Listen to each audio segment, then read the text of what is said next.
परमात्मा ने ये बात कही उस समय जब वो स्वयं आए हुए थे, तो वो अपने से अतिरिक्त बोलते हैं। तो आज दास कह रहा है कि इस दास के अतिरिक्त पूरे विश्व में किसी के पास भी आध्यात्मिक यथार्थ मार्ग नहीं है, पूर्ण मोक्ष मार्ग नहीं है, शास्त्र अनुकूल साधना किसी के पास भी नहीं है।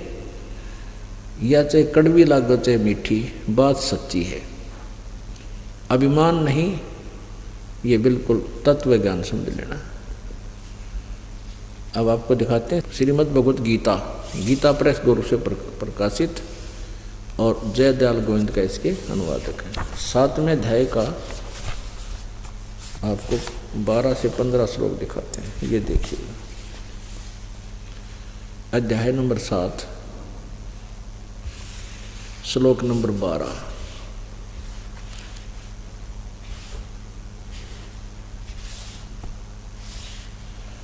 इसमें क्या अनुवाद किया कि और भी जो सतगुण से उत्पन्न होने वाले भाव हैं, और जो रजोगुण से उत्पन्न होने तथा तमोगुण से उत्पन्न होने वाले भाव हैं,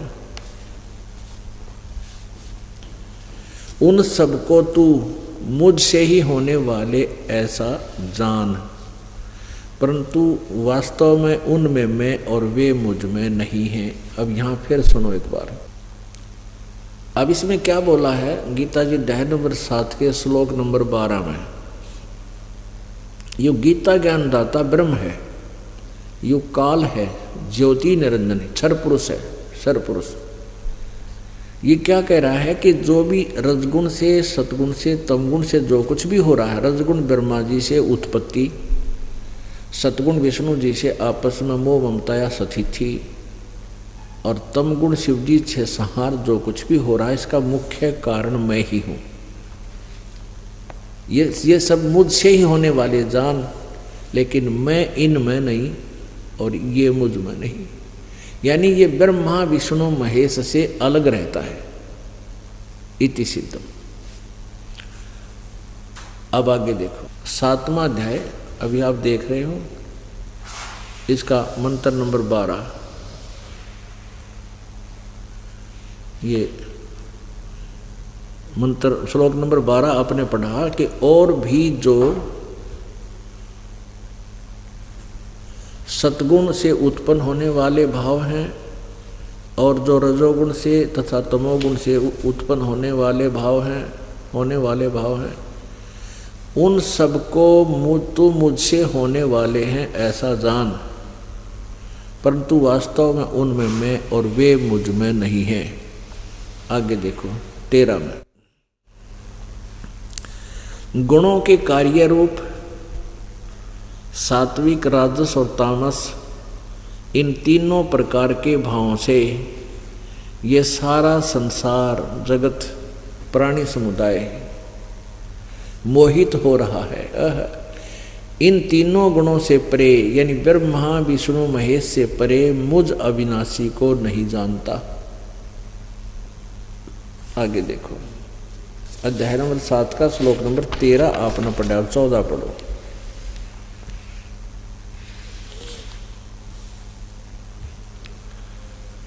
क्योंकि यह अलौकिक अर्थात अति अद्भुत त्रिगुणमयी मेरी माया, यानी रजगुण ब्रह्मा, सतगुण विष्णु, तमगुण शिव जी से फैलाया हुआ जो जाल है, सतिथि, उत्पत्ति, सतिथि और संहार, ये बड़ी दुस्तर है। या ब्रह्मा विष्णु महेश का जो क्रियाएं को बता रहा है, बड़ी दुस्तर है, खतरनाक है। जो मुझको ही निरंतर भजते हैं, यानी ब्रह्मा विष्णु महेश को छोड़कर जो मेरी ही साधना लगातार अन्य की नहीं करते, मेरी पूजा करते हैं, वे इस माया को उल्लंघन कर जाते हैं। माया का तरंती, माया को तरंती मन तर जाते हैं, माया से तर जाते हैं। इसका कहने का भाव क्या है कि जो मेरी पूजा करते हैं, अब गीता ज्ञान दाता कह रहा है कि जो इन तीनों गुणों को छोड़ के ब्रह्मा विष्णु महेश की पूजा त्याग कर मैं मुझ ब्रह्म की जो साधना करते हैं, वो इस संसार से यानी ब्रह्मा विष्णु महेश की पूजा से स्वर्ग प्राप्त होता है, लेकिन ब्रह्म की साधना से ब्रह्मलोक प्राप्त होता है, जिसमें बहुत लंबे समय तक ये प्राणी महास्वर्ग के अंदर रहता है, बहुत समय तक। जिसकी जैसी साधना होती है उसी अनुसार उसको बहुत लंबा समय मिलता जाता है। तो गीता ज्ञानदाता कहता है कि इन तीनों गुणों को जो त्याग कर केवल मेरी पूजा करते हैं वो यहाँ से इनसे ऊपर उठ जाते हैं। अब 15 में मैं तोड़ कर दिया। यहाँ देखना गीता जी अध्याय नंबर 7 का और श्लोक नंबर ये देखो 15। इसमें क्या कहा है? माया के द्वारा है। अभी आपने 14 में पढ़ा था, क्योंकि यह अलौकिक अर्थात अति अद्भुत त्रिगुणमयी मेरी माया, रजगुण ब्रह्मा सतगुण विष्णु तमगुण शिव जी। माया बड़ी दुस्तर है, खतरनाक है। जो पुरुष जो साधक केवल मुझको निरंतर भजते हैं वे इनका उल्लंघन कर जाते हैं, इनके जाल में फंसे नहीं रहते, इनकी पूजा नहीं करते। इसका ये सीधा अर्थ है। और 15वें में क्या बताया है? लेकिन माया के द्वारा ब्रह्मा विष्णु महेश के द्वारा इन्हीं पर आसक्त हैं, इन्हीं के ज्ञान को सुनकर इन्हीं पर आरूढ़ हो चुके हैं और किसी बात को नहीं मानते। माया के द्वारा यानी ब्रह्मा विष्णु महेश के द्वारा जिनका ज्ञान हरा जा चुका है, ऐसे आसुर स्वभाव को धारण किए हुए मनुष्यों में नीच दूषित कर्म करने वाले मूढ़ लोग, दूषित कर्म करने वाले मूढ़ लोग मुझको नहीं भजते, मेरी पूजा नहीं करते। अपना आत्माओं इसमें चार बार धिक्कारा है जो ब्रह्मा विष्णु महेश की पूजा करते हैं। दास नहीं कह रहा, अपने पवित्र सदग्रंथ बता रहे हैं। क्या बताया है कि ये राक्षस स्वभाव को धारण किए हुए मनुष्यों में नीच दूषित कर्म करने वाले मूर्ख मनुष्य, राक्षस स्वभाव को धारण किए हुए मनुष्यों में नीच यानी आम आदमी से भी गिरे हुए सतर्के हैं ये, और दूषित कर्म करने वाले, दूषित कति घटिया तो घटिया काम करते हैं, इनका कोई ठिकाना नहीं। और मूर्ख है वो तेरा गजब है। चार उपाधि दे दी इनको गीता ज्ञानदाता। अब कैसे इसका थोड़ा समझेंगे हम एक विशेष तरीके से। जैसे हिरण्यकशिपु ने रजगुण ब्रह्मा जी की पूजा की थी, साधना की थी, और वो क्या कहलाया? सिद्धि प्राप्त कर ली, अपने ही पुत्र का शत्रु हो गया और राक्षस कहलाया। हिरण्यकशिपु छाती तड़वाई और ब्राह्मण बाणा क्रम कसाई। वो तो भगत का आवे, ब्राह्मण माने भक्त, साधक भी होता ब्राह्मण का अर्थ भक्त। और ब्राह्मण बाणा वो तो भक्ति करे, हजारों वर्ष बैठा रहा और फिर कर्म इसे दुष्ट शुरू कर दिया, अपने बेटे का शत्रु हो गया। तो कहते हैं रजगुण ब्रह्मा की पूजा करने वाला हिरण्यकशिपु राक्षस कहलाया और इतने दुष्कर्म करे। एक छोटे से बालक को, अपने ही पुत्र को मान बढ़ाई के भूखे ने कितनी यातनाएं दी, जान से मारने के 100 प्रयत्न किए, लेकिन परमात्मा ने उसकी मदद की, अंत में उसका बक्कल तारा। हिरण्यकशिपु छाती तोड़वाई और ब्राह्मण बाणा क्रम कसाई। फिर तमगुण शिव जी की पूजा की थी रावण ने, सर्वविदित है, सिद्धियां प्राप्त होगी, हल्दी की गांठ पा करके पदसारी बन गया। ऐसे जुल्म कर दिए, ऐसे जुल्म कर दिए कि एक परिस्त्री को उठा लिया, यानी अपनी, क्योंकि हम तो एक संतान हैं इनकी, ये हमारी माता हैं ब्रह्मा विष्णु महेश की जो पत्नियां हैं, अपनी ही माता को उठा लाया सीता को और उसको पत्नी बनाना चाहे। इस तरह दुष्कर्म और क्या होगा इस पापी का। तो कहते हैं तीनों गुणों की साधना कर, रजगुण ब्रह्मा सतगुण विष्णु तमगुण शिव जी के ज्ञान से जिनकी बुद्धि हरी जा चुकी है, वो राक्षस स्वभाव को धारण किए हुए मनुष्यों में नीच दूषित कर्म करने वाले मूर्ख मेरी भक्ति भी नहीं करते, मुझे भी ना बजते हुए। एक भस्मागिरी, आपको ये तो अंडरस्टूड है कि रावण को आज राक्षसों की गिनती माना जाता है और कुत्ते वाली मौत मरा। एक भस्मागिरी नाम का एक साधक था, तपस्वी। अब उसने भगवान शिव जी के द्वार के आगे गेट के सामने बैठ गया साधना करने शिव जी की। और एक दिन पार्वती को जब देख लिया खूबसूरत थी, उसके मन में दोष आ गया। उसने फिर मन में संकल्प कर लिया कि इस पार्वती को पत्नी बनाऊंगा और शिव जी को मारूंगा। शिव जी के पास एक भस्म कड़ा है, इस भस्म कड़े को प्राप्त करूंगा शिव जी को वचनबद्ध करके, और फिर शिव जी को मार दूंगा, पार्वती को अपनी पत्नी बना लूंगा। वो पशु इस उद्देश्य से साधना कर रहा है। एक दिन पार्वती जी ने कहा कि हे शिव जी, आप तो भगवान हैं, समर्थ हैं, महादेवों के देव हैं, आपका ये साधक क्या मांगता है, इसको दे दो बेचारे को। तो भगवान शिव जी ने कहा कि मांग भाई, क्या मांगता है भस्मागिरी। भस्मागिरी ने कहा कि भगवान वचनबद्ध हो जाओ। भगवान हो गए भाई, बोले ठीक है मैं वचनबद्ध हो गया। तो भस्मागिरी ने कहा कि भगवान आप अपना भस्म कड़ा दे दो। अब भगवान शिव जी ने सोचा भी जंगल में रहता है, किसी राक्षसों से हिंसक पशुओं से बचने के लिए मांगता होगा, उन्हें वचनबद्ध होएगे तो निकाल कर वो कड़ा भस्म कड़ा दे दिया। उसमें के गुण था भस्म कड़े में कि उस भस्म कड़े को जिसके सिर के ऊपर रख के ये कह दिया भस्म, वो नष्ट हो जाता था, जल जाता था, राख बन जाती थी। इस बात से भस्मागिरी परिचित था, वो तपस्वी। अब जो ही भस्मागिरी के हाथ में वो भस्म कड़ा आ गया, अब इतनी यारी थी, उसी समय त्योर बदल गए और हंसा बुरी तरह अभद्र तरीके थे। कहने लगा ले शिव जी बोले होशियार, अब तुझे मारूंगा और पार्वती को मैं अपनी पत्नी बनाऊंगा। और ऐसे करके यूं दौड़ा उसकी तरफ, तो भगवान शिव जी ने स्पीड खींच दी। आगे आगे भगवान पाछे पुजारी, जैसे जोटे के पीछे जोटा भाग लिया कर मारन खातिर, पूरी स्पीड तक दौड़ रहे।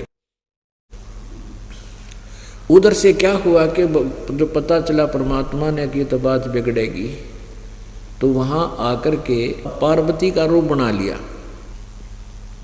क्योंकि परमात्मा ही सबकी रक्षा करता है। जब वापस पार्वती का रूप बना के भस्मागिरी के सामने खड़े हो गए और कहने लगे ठहर जाओ, क्यों भाग रहे हो। तो भस्मागिरी कहने लगा मैं इसने मार दूं पहले, फिर बात करूंगा तेरे से। तो पार्वती बोली के रूप में परमात्मा बोले कि आपके पास भस्म कड़ा है, वो आपके निकट आ ही नहीं सकता, फिर बाद में देख लिए, आजा इधर आजा मेरे साथ, दो बात करेंगे। अब वो तो नीच आत्मा उसी दृष्टि से मेंटल हो रहा था, तो खड़ा हो गया। तो भगवान पार्वती कहने लगी कि मुझे डांस करके दिखा।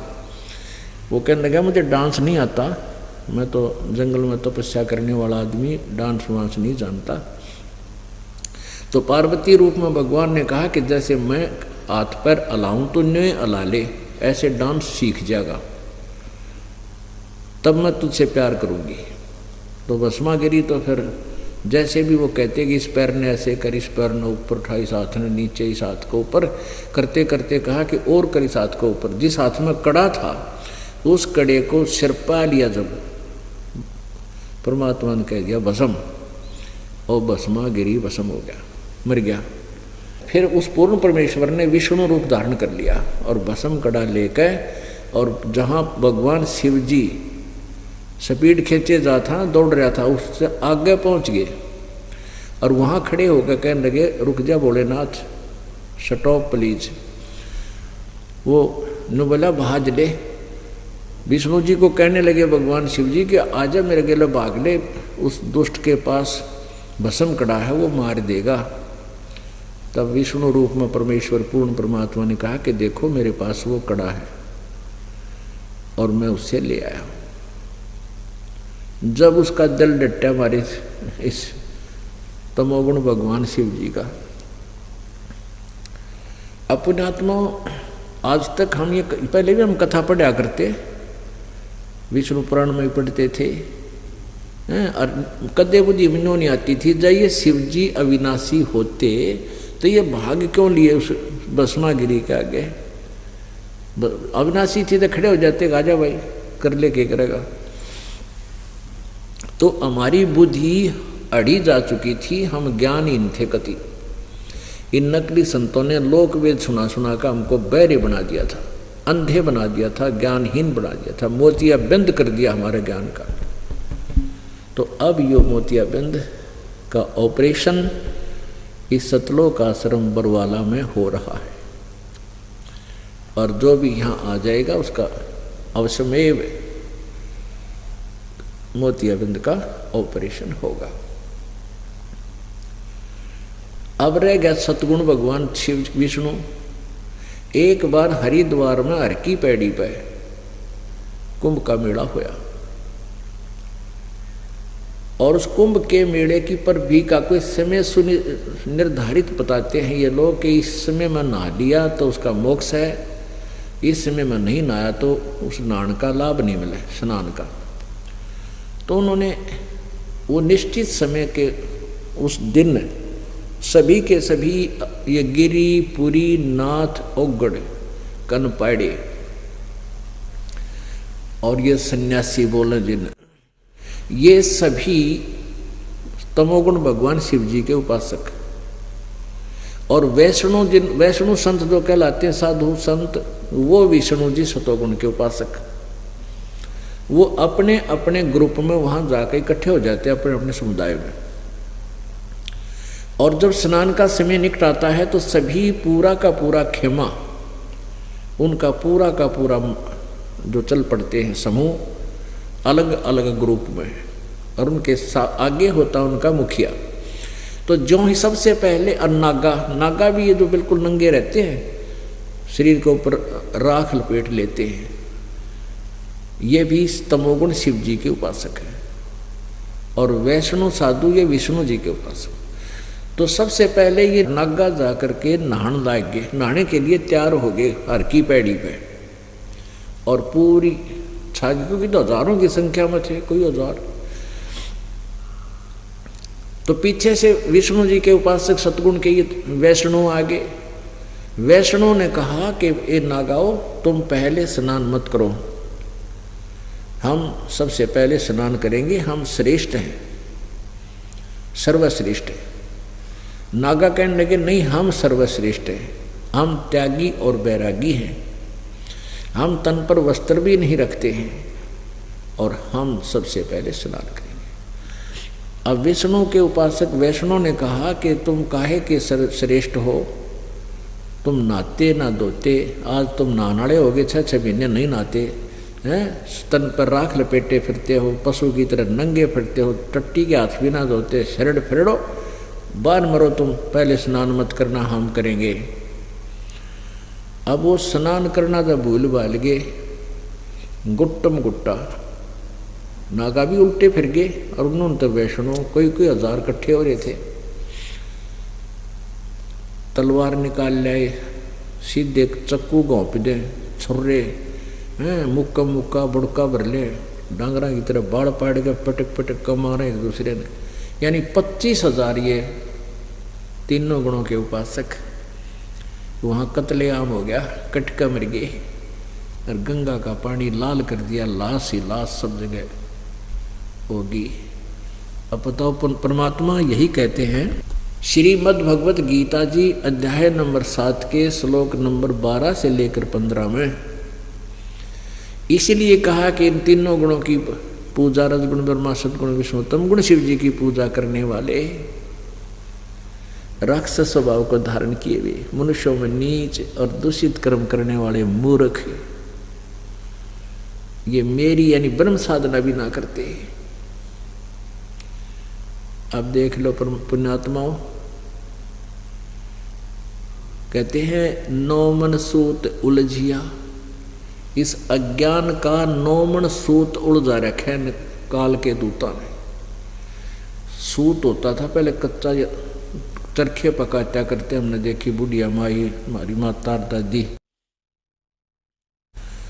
और उसको फिर ऐसे बंडल सा बना लेते थे, उसका हाथ के ऊपर न्यू न्यू करके इतनी लंबा, फिर वो अलग कर लेते, वो उलझ जाता था। और उलझे हुए का ना फिर किसी यूज नहीं, जब सुलझ ना लेता कितना टूट जाता, गांठ पड़ा तो कपड़ा ठीक बना नहीं। यदि 1 किलो सूत उलझ जाए वो सारा दिन ना सुलझे, और 9 मन, 1 मन में 40 किलो और 360 किलो हो गया 9 मन सूत का। तो परमात्मा कहते हैं कि इन अज्ञानी ऋषि संतों महंतों ने इस आध्यात्मिक ज्ञान रूपी सूत को 9 मन सूत उड़ जाकर डाल दिया। अब इसको परमात्मा स्वयं ही आकर के सुलझाते हैं, और वो फार्मूला दास को परमात्मा ने बता दिया, दास ने वो अप्लीकेबल कर दिया, अब सुलझ गया। 9 मन सूत उलझिया, ऋषि रहे झक मार, सतगुरु ऐसा सुलझा दे भाई, उलझे न दूजी बारे। कहते सतगुरु ऐसा सुलझा देगा इस 9 मन सूत ने इस अज्ञान को, फिर दोबारा नहीं उलझेगा। इस कलयुग में तो उलझे कोई नहीं, जिसने भक्ति चाहिए। तो ऐसा जुल्म कर रखा था। क्या बताया है? तीर तुपक तलवार कटारी जमदड़ जोर बदावे हैं, हर पैड़ी हर हेतु न जाण्या भाजा तेग चलावे हैं, काटे शीस नहीं दल करुणा ये जग में साध कमावे हैं, जो जन इनके दर्शन को जावे उनको भी नरक पठावे हैं। अब कितने प्यारा वर्णन दिया है उस सच्चिदानंद घन ब्रह्म की वाणी में। ये सच्चिदानंद घन ब्रह्म की वाणी आपको सुनाई है कि तीर तुपक तलवार कटारी और डट के युद्ध मचावे हैं, और काटे शीसे होते रहते न, गर्दन काटे मानस की आपस में एक दूसरे की, और वो जग में साध को हमें उन्हें संत कहे महात्मा जी। महात्मा जी कहते हैं इनको।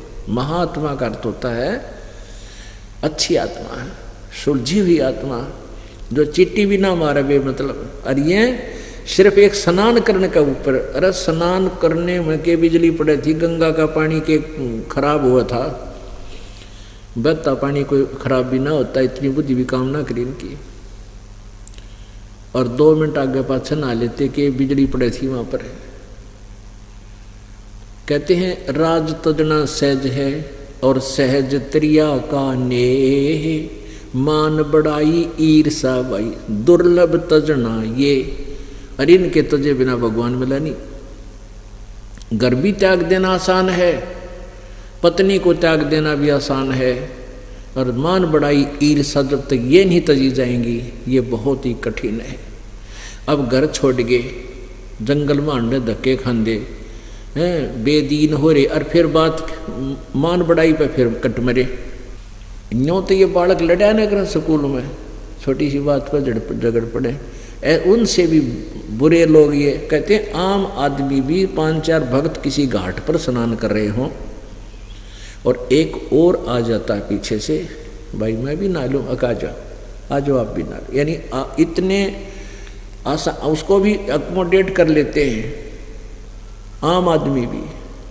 तो इसलिए कहा ये मनुष्यों में नीच, आदमियों में भी गिरी सतर के व्यक्ति जो इन ब्रह्मा विष्णु महेश तक के पुजारी है।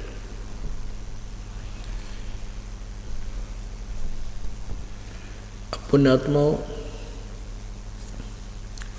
ये तो कंसेप्ट क्लियर हो गया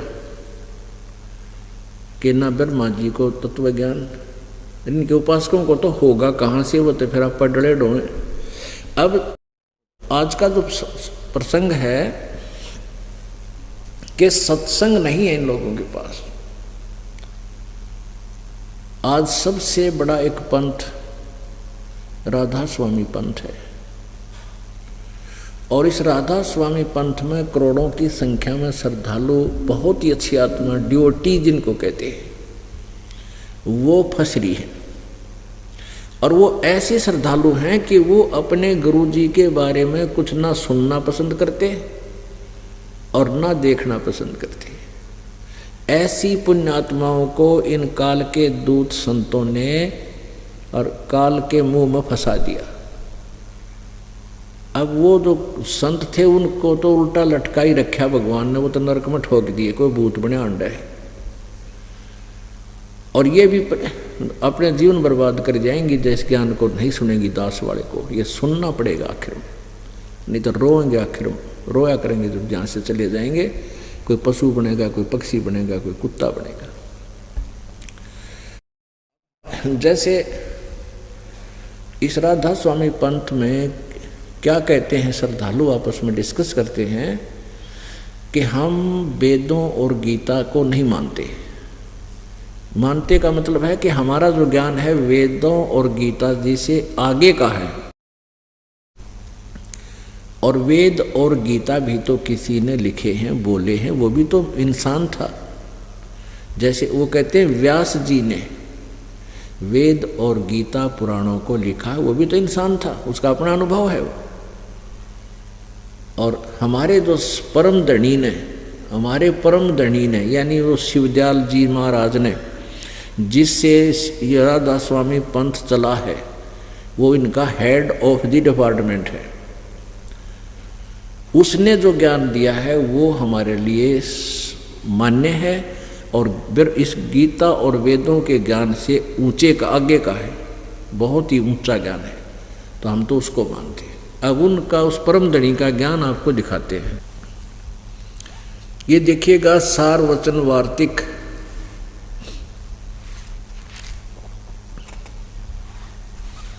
सार वचन राधा स्वामी वार्तिक, आजूर स्वामी जी महाराज, राधा स्वामी व्यास, सत्संग व्यास।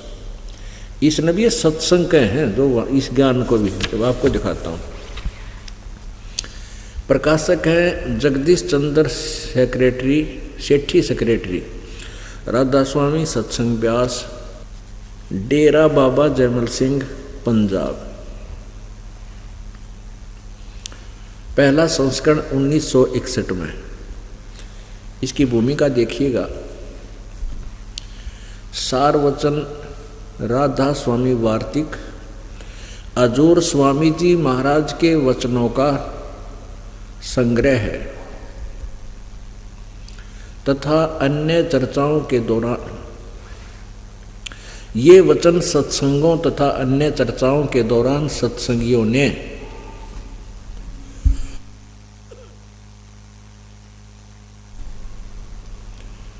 नोट किए थे। स्वामी जी महाराज के परम धाम सिधारने के, परम धाम के हैं दूसरे लोक में चले जाने, मर जाने के बाद कुछ वर्ष बाद इनका संग्रह करके पुस्तक के रूप में छपवाया गया था। सन 1902 में 108 साल हो गए डले डोत्या ने।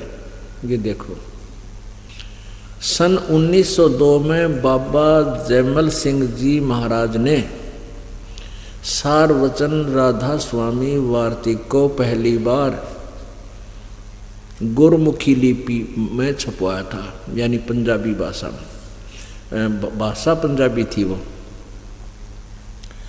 गुरमुखी लिपि में, भाषा नहीं थी, भाषा तैजिटिस थी लेकिन वो लिपि गुरमुखी थी और छपाया था। प्रस्तुत पुस्तक उसी प्रथम गुरुमुखी संस्करण का के अनुसार है और अब इसका हिंदी संस्करण प्रकाशित किया जा रहा है।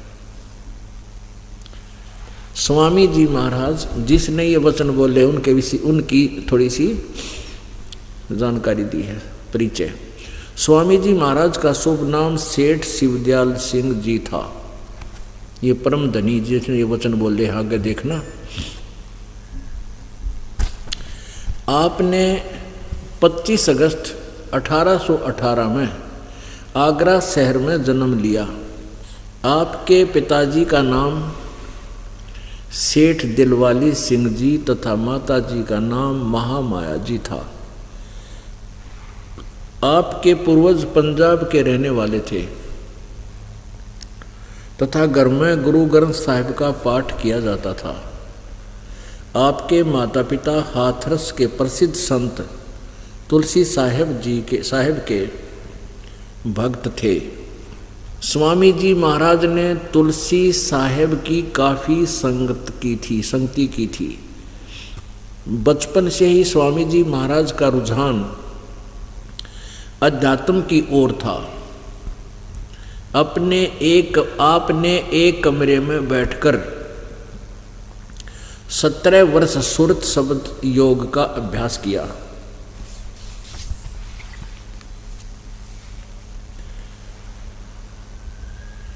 ये प्रक्षेप है। और सन 1861 में बसंत पंचमी के दिन खुले तौर पर आम सत्संग और सुरत शब्द योग का उपदेश किया। अब इसमें सारा परिचय भी दे दिया। ये किसने ज्ञान बोला है, जो इस सार वचन राधा स्वामी वार्तिक पुस्तक प्रथम भाग में है।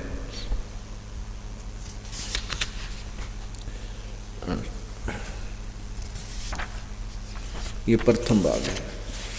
अब इसने क्या ज्ञान दिया है वो बताते हैं, दिखाते हैं आपको। ये देखिएगा। राधा स्वामी दयाल की दया, राधा स्वामी साहेब, खुलासा उपदेश अजूर स्वामी जी साहेब का।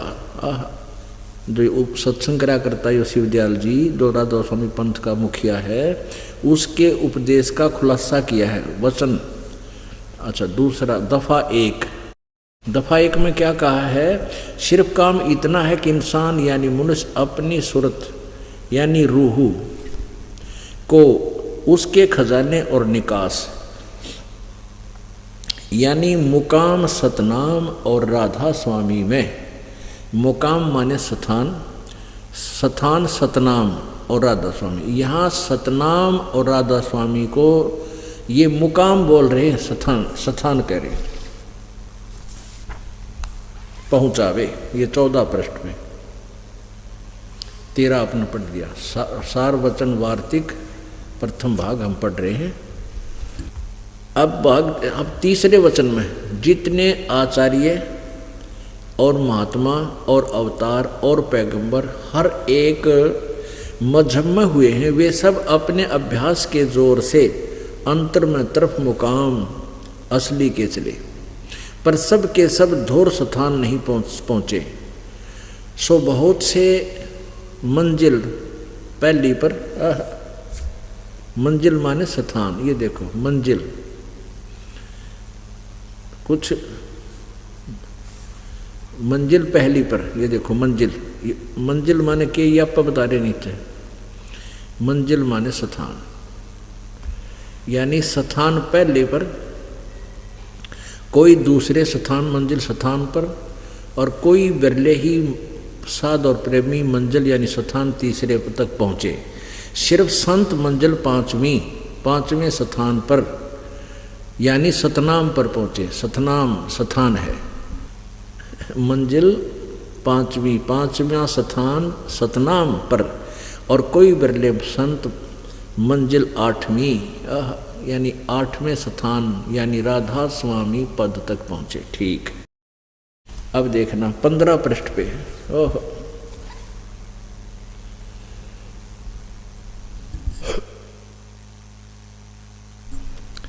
इस 15 पृष्ठ पे देखिएगा।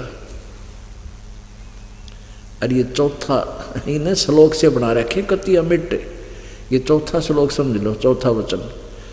अब समझना चाहिए कि राधा स्वामी पद सबसे ऊंचा स्थान है। मुकाम माने स्थान।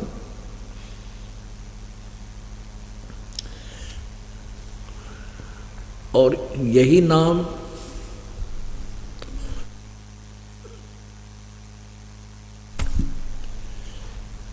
और यही नाम कुल मालिक और सच्चे साहिब और सच्चे खुदा का है। अब समझना चाहिए राधा स्वामी पद सबसे ऊंचा स्थान है और यही नाम कुल मालिक और सच्चे साहिब और सच्चे खुदा का है। आगे देखना। और इस मुकाम से राधा स्वामी स्थान से 2 स्थान नीचे सतनाम का मुकाम है। मुकाम माने भी स्थान और सतनाम माने भी स्थान, इन्हीं की शब्दों में।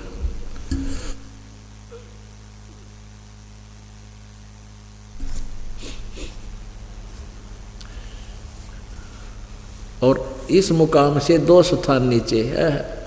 जो सतनाम का मुकाम है, स्थान का स्थान है, ये हमारा सिर है जो इसे महापुरुष मिले। आगे देखना।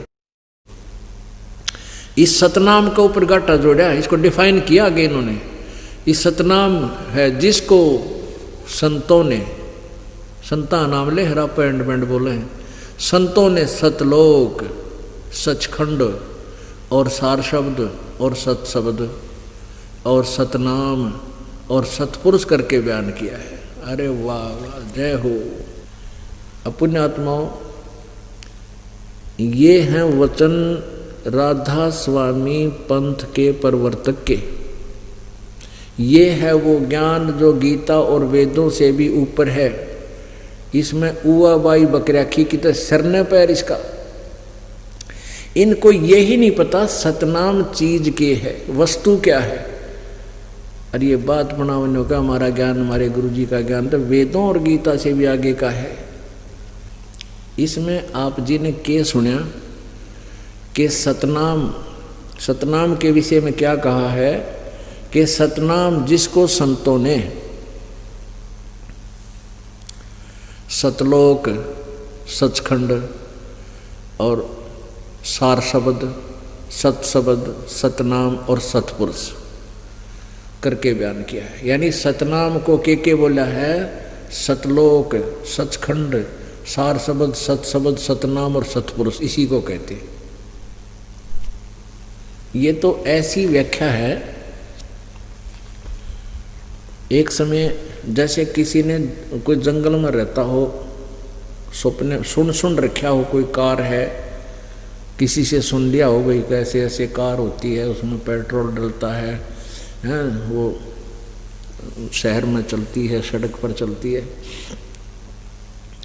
और कोई उन जंगली लोगों में ये प्रसिद्ध हो रहा हो कि ये कार में घूम का आवा है, और वो व्याख्या करे कि उससे कोई पूछे कार कैसी होती है और शहर किसे कहते हैं, पेट्रोल कैसा होता है, ड्राइवर कैसा होता है, सड़क कैसी होती है, वो मूड व्याख्या करता है।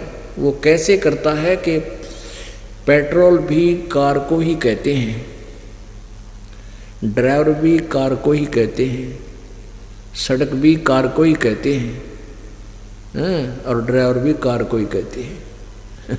तो ऐसी व्याख्या इस अनाड़ी की है जिसने कदे जिंदगी में कार देखी नहीं, अनुभव। इस ये कहते हैं अब हमारे महापुरुष शिवदयाल जी का ज्ञान गीता और वेदों से ऊपर है। इधर ये सतनाम को स्थान बता रहे हैं और 5 नाम देते हैं ये, उसमें सतनाम भी घसोड़ रखा है। एक उसमें क्या दे रखा है कि रंकार, ओंकार, रंकार, ज्योति, निरंजन, सोहम और सतनाम, ये 5 नाम बता रखे। कितने सरना पैर इनकी स्टेटमेंट का। परमात्मा क्या बताते हैं, निरंजन धन तेरा दरबार, निरंजन धन तेरा दरबार, जहाँ पर तनिक न न्याय विचार, जहाँ पर भाई वैसा ओढ़े मुल मुल खासा, गल मोतियों के आर, वैसा ओढ़े मुल मुल खासा, गल मोतियों के आर, पति भरता को मिले न खाद्य सूखा, नरस आहार, निरंजन धन तेरा दरबार, निरंजन धन तेरा दरबार जहाँ पर तनिक न न्याय विचार निरंजन। भाई पाखंडी की पूजा जग में संत को कहें लबाड़े। पाखंडी की पूजा जग में संत को कहें लबाड़े। अज्ञानी को परम विवेकी ज्ञानी को मूड गवार निरंजन। धन तेरा दरबार निरंजन, धन तेरा दरबार जहाँ पर कह कबीर सुनो भाई साधो यहाँ सब उल्टा व्यवहार। कहे कबीर सुनो भाई साधो यहाँ सब उल्टा व्यवहार। ये सच्चों को तो झूठा बतावे, इन झूठों का एतबार निरंजन। धन तेरा दरबार जहाँ पर निरंजन, धन तेरा दरबार निरंजन, धन तेरा दरबार जहाँ पर तनिक न न्याय विचार। कहें कबीर सुनो भाई साधो यहाँ सब उल्टा व्यवहार। कहें कबीर सुनो भाई साधो यहाँ सब उल्टा व्यवहार। सच्चों को तो ये झूठा बतावे, इन झूठों का एतबार निरंजन। धन तेरा दरबार निरंजन, धन तेरा दरबार जहाँ पर तनिक न न्याय विचार निरंजन।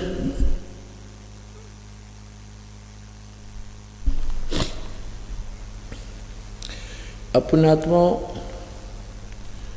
इस परम धनी की फिर के दुर्गति हुई, ये 10 मिनट का सत्संग और दिखा दूंगा आपने। फिर इनकी कति ये बेनकाब हो जाएंगे और जिसने भगवान चाहिए इन तो पीछा छुटवा लेगा। और जिन्हें भक्ति करनी है नहीं, परमात्मा चाहते नहीं, इतना प्रत्यक्ष देखकर भी इनसे हटते नहीं, उनके विषय में तो फिर कैसे बताया है। परमात्मा ने अपनी वाणी में कहा है कि ये चातुर प्राणी चोर हैं, मूढ़ मुग्ध हैं ठोठ, और संतों के नहीं काम के फिर इन दे गड़जोट। ये हमारे काम के नहीं है, आँखें देखकर भी नहीं मानते। और वो चातुर प्राणी चोर थे, न्यू कहा करता मैं सतलोक घूमका हूँ, और सतलोक की ये व्याख्या कर रखी उन्हें, उसी को सतनाम, सतनाम को ही सार नाम, सार शब्द सचखंड सतलोक सतपुरुष और सतनाम करके बयान किया है। इस कारण से ऐसी गलत साधना करने से, इन 5 नाम का जाप करने से वो भूत बन गया। ये देखिएगा जीवन चरित्र स्वामी जी महाराज राधा स्वामी ट्रस्ट स्वामी बाग आगरा से प्रकाशित है, छपा है। ये है वो परम धनी, ये हैं राधा स्वामी के परम धनी परम पुरुष। इनकी उपमा देखिए, महर्षि दयानंद की डाल। परम पुरुष पूर्ण धनी अजूर स्वामी जी महाराज। नाम इनका बताया जय शिवदयाल जी था, आपको पढ़ कर सुना था पहले। ये 17वीं बार 5000 प्रति छपी हैं 2006 में। मूल्य इसका 15 रुपये। राधा स्वामी ट्रस्ट राधा स्वामी बाग आगरा से। मुद्रक है अर्पण प्रिंटरी राधा स्वामी चैम्बर्स भालेज रोड आनंद। ये इनके फ़ोन नंबर वगैरह। ये परम धनी परम स्वामी जी महाराज हैं, राधा स्वामी का जो पंथ प्रवर्तक है। आज भी देखो इस परम धनी की दुर्गति दिखाऊंगा कि हुई।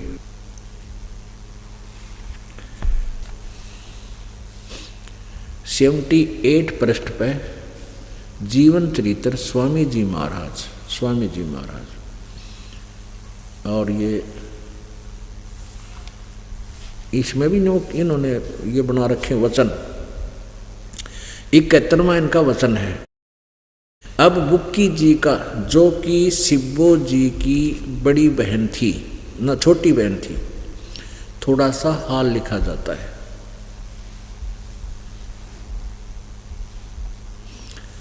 थोड़ा सा हाल लिखा जाता है।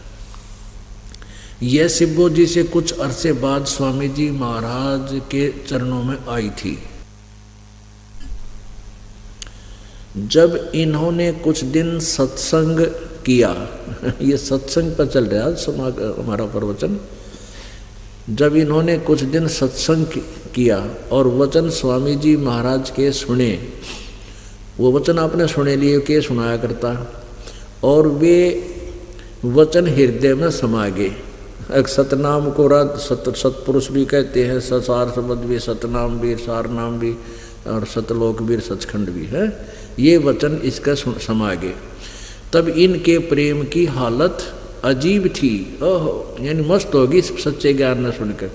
और जब स्वामी जी महाराज वचन या अर्थ पोथियों का करते थे, पोथियों का अर्थ किताब पुस्तक में से पढ़कर कबीर जी की वाणी, नानक साहिब जी की वाणी, कबीर परमेश्वर जी की वाणी, इनको पढ़ के इसमें एंड बैंड बोला करते हुए, तब इनकी आंखें सुर्ख हो, अंगारा सी हो जाती थी, अंगारा सी, और आंसू बराबर टपकते रहते थे।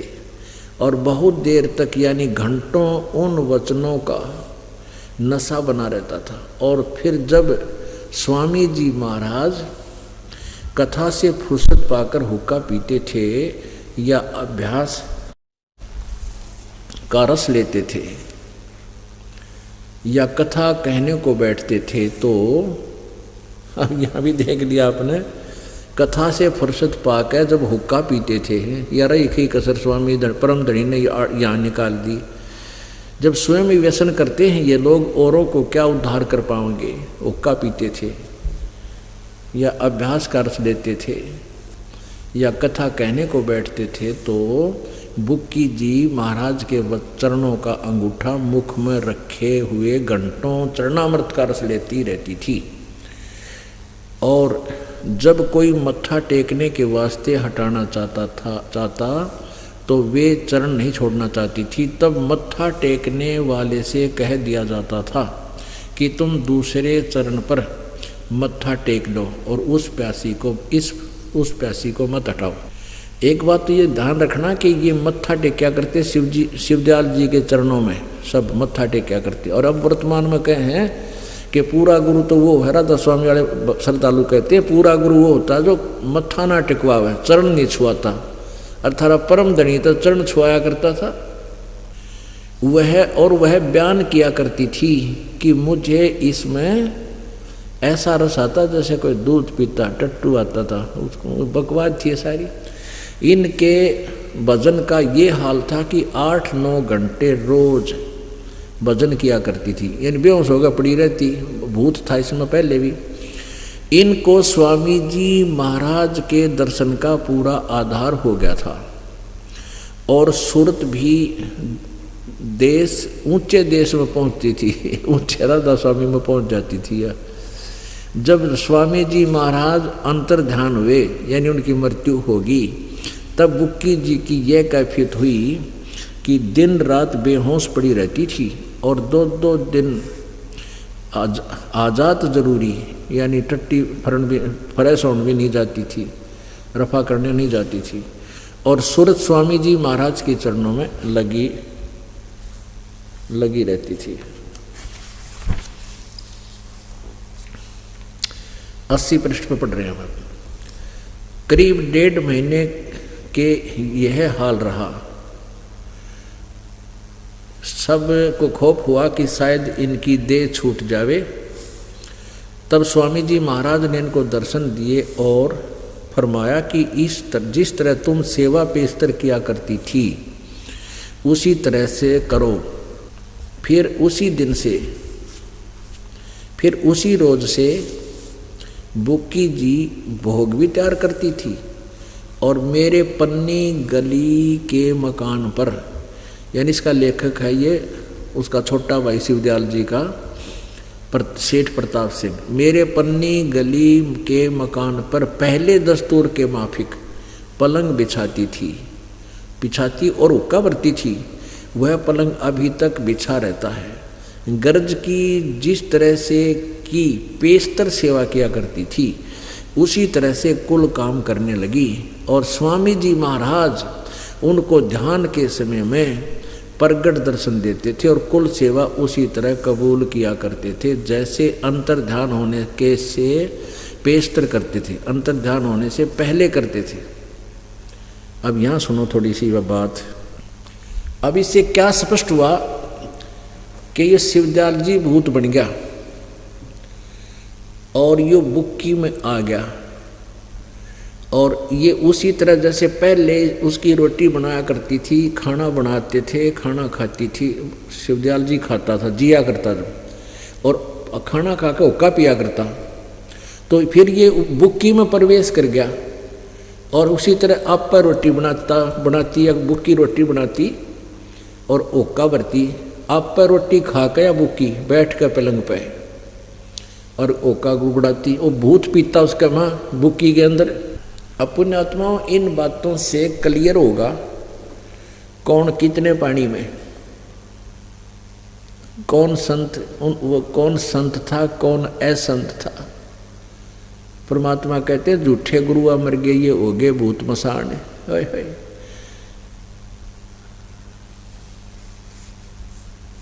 अब देखिएगा फिर आगे पढ़ते इसका अर्थ ये बना है कि वो बुक्की में आके बोलने लग गया और कहा कि मेरी रोटी बनाओ और हुक्का भरो। उसी तरह बुक्की ने रोटी बनाई, फिर हुक्का भरा और आप पलंग पर बैठ कर जिसमें पहले बैठा करता था रोटी खाई, रोटी खा के हुक्का पिया। और फिर ये लेखक जो इनका छोटा भाई था प्रताप सिंह, ये क्या कहता है, कई बार मेरे ऊपर आपत्ति आ गई तो मैंने बुक्की के सामने खड़ा होकर अर्ज की तो बुक्की में वो भूत शिवदयाल बोला, कुछ काम मुझे बताया करता था, मैं उसी तरह करता था। इसी प्रकार राय साहब ने भी कई बार वो आदेश लिया बुक्की में। बुक्की के ट्रांसफार्मर वो ट्रांसमीटर था और बुक्की कौन सा इंटरनेट कनेक्शन था, वो भी भूत बोला था उसमें। अब देखना हम पृष्ठ 80 पे पढ़ रहे हैं, 80 पे पढ़ रहे हैं। जीवन चित्र स्वामी जी महाराज यहाँ तक आ गए हम।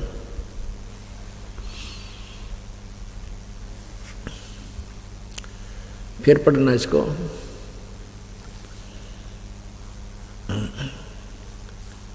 तब स्वामी जी महाराज ने इनको दर्शन दिए और फरमाया कि जिस तरह तुम सेवा पेशतर किया करती थी उसी तरह करो। और फिर उसी दिन से बुक्की जी भोग भी तैयार करती थी और मेरे पन्नी गली के मकान पर पहले के दस्तूर के माफिक पलंग बिछाती और हुक्का भरती थी। वह पलंग अभी तक बिछा रहता। गरज की जिस तरह से की पेशतर सेवा किया करती थी उसी तरह कुल काम करने लगी। पहले पेशतर माने पहले। और स्वामी जी महाराज स्वामी जी उनको ध्यान के समय में प्रगट दर्शन देते और कुल सेवा ध्यान के समय, यानी जब वह अनुभव हो जाती तो भूत आ जाता उसमें, और कुल सेवा करती। कुल सेवा उसी तरह कबूल किया करते थे जैसे अंतर ध्यान होने से पहले, पेशतर माने पहले करते थे। यानी जिस तरह हुक्का रोटी खाते थे, हुक्का पीते थे, बुक्की के अंदर ही वो ऐसा सब काम करते थे जैसे भूत करता है। बुक्की जी को महाराज उनके आखिरी दम तक प्रगट रहे। यहाँ तक कि किसी को जब कोई बात स्वामी जी महाराज से अर्ज करनी होती थी तो बुक्की जी के जरिए से दरख्वास्त कर लिया करते थे। हो गया सपट कि किसी ने के में बात करनी होती तो भूत उस बुक्की में बोला करता वो भूत। यानी बुक्की जी अभ्यास के समय स्वामी जी को महाराज को प्रकट करके हम कलाम होती थी। इस नियाजमंद को भी, यानी लेखक प्रताप सिंह जी कहते हैं, जब कभी भीड़ के समय में घबराहट होती थी, भीड़ माने आपत्ति, तो किसी तरह से अकल काम नहीं देती थी, तब बुक्की जी के जरिए, यानी बुक्की का आगे बोलते उसमें भूत बोलता, फिर स्वामी जी महाराज का हुक्म लिया करता था बुक्की जी के जरिए, बुक्की में बोला करता वो भूत शिवदयाल जी। और जैसा हुक्म होता था उसी के मुआफिक बंदा कारबंद होता था। और इसी तरह से राय साहब ने भी मौज की थी कि बुक्की के जरिए से 2-4 बार हुक्म हासिल किए थे। अब बुक्की जी में इंटरनेट कनेक्शन था फिर बोला करती शिवदयाल थे, और शिवदयाल भूत बन गया परम धनी और उसमें बोला करता है। अब आप ये दास आपको बहुत बार बताया है, पहले बताता रहा है कि ये पुण्य आत्मा थी शिवदयाल जी। पिछले जन्मांतर की बैटरी चार्ज थी, भविष्य में साधना ठीक करी को नहीं, डले डोता रहा, हठ योग करता रहा, जो गीता जी के 17वें 16वें अध्याय में कति मना के रखे। तो उससे ये उस समय उसके वचन में भी शक्ति थी, 2-4 सिद्धि से छोटा मोटा काम भी किसी का हो गया होगा। तो फिर ये अपने पुनों को नष्ट करके फिर पितर बन जाते हैं ये लोग, और पितर यानी भूत, वो फिर अपने किसी निजी में जिसमें कुछ मोह रह जाता उसमें फंस जाते हैं, उसमें बढ़ जाते हैं। फिर वहाँ भी अपने आशीर्वाद से छोटा मोटा सा लोगों को लाभ दे देते हैं, यानी कति 0 होने के बाद फिर गधे की योनि में चले जाते हैं। अपने आत्माओं, एक इस दास के पास एक भक्त आया, कहने लगा जी मेरे चाचा जी राधा स्वामी पंथ से 20-25 साल रहे और हुक्का पिया करते, बीड़ी सिगरेट भी पीते थे, और उनको चूरमा बहुत पसंद था। तो वो मर गए और 2.5 घंटे 2 घंटे शाम सवेरा बैठा रहता, नो कोल्लू सा गाड़ी लेता, ऊपर का कपड़े गिर लेता, कपड़ा और कत्ती नहीं हिलता, न्यू बैठा रहता। हमने सोचा कसूता है भगत से। तो फिर वो के पता लग गया तो भूत बन गया, और भूत बन के अपनी पुत्र वधू में, छोरे की पत्नी में, लड़के की पत्नी में प्रवेश हो गया। फिर वह कद्दे हुक्का नहीं पिया करती, वो हुक्का पीवे, बीड़ी पीवे और चूरमा बनावर खावे और सो जा, कति काम नहीं करे। क्यों? वो भूत चाचा रहा भूत बन के, और नो कहो मैं थारा चाचा हूँ और चूरमा नहीं खवाओगे थारा नाश कर दूंगा।